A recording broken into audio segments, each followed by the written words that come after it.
With Rob Lewis, Brent Hubbs, VolQuest.com. A little 2-minute drill. Jeremy Pruitt talking to the media, kind of wrapping up his media portion of the week for Kentucky preparations, and not a happy football coach.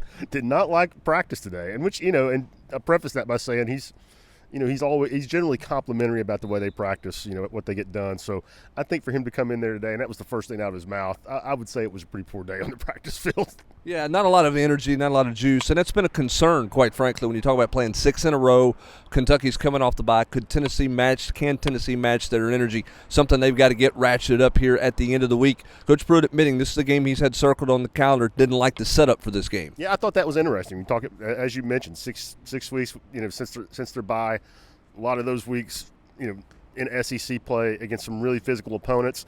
And, it's a long season. Here we are. And I'll tell you another thing that, Coach Pruitt didn't mention this, but I bet it's something that I thought about after he said that. Not a lot of seniors on this team. Not a lot of guys who have, been in this position where they won 2 games in a row.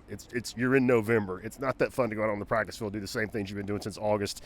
And, not anybody who's, or not, we shouldn't say anybody, but not a lot of guys to set the example. Well, and also you're playing with a lot of freshmen who might still been playing in state high school playoffs, but it's a different level of intensity for a longer period of time. Coach Pruitt would not get specific on his offensive line injuries other than to say not 100%, but sounds like he thinks some guys are going to gut it out. We would assume that's Wanya Morris and Darnell Wright. Yeah, based off Darnell today, Wanya was off to the side. Darnell did a little bit, but did so gingerly. I would have thought both those guys would be quote-unquote game-time decisions. But, as you said, he kind of seemed to present the possibility that he felt like they were going to be ready to go. And nothing on the quarterbacks, not a shock there. So they had a plan for Jared if he couldn't clap in front of the crowd noise, wouldn't get specific about that. What he did get specific about was he believes this Kentucky team is really good. I'm not sure if they're the Steel Curtain or the Dolphins of 72 or what they are, but he made it out to be this is a very good football team Tennessee's facing. Yeah, and it's been clear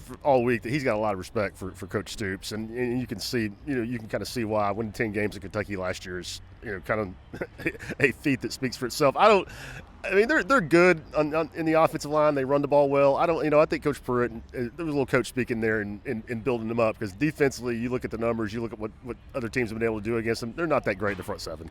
Interesting to see where Tennessee's at come Saturday night. How much juice will they have? Who will play?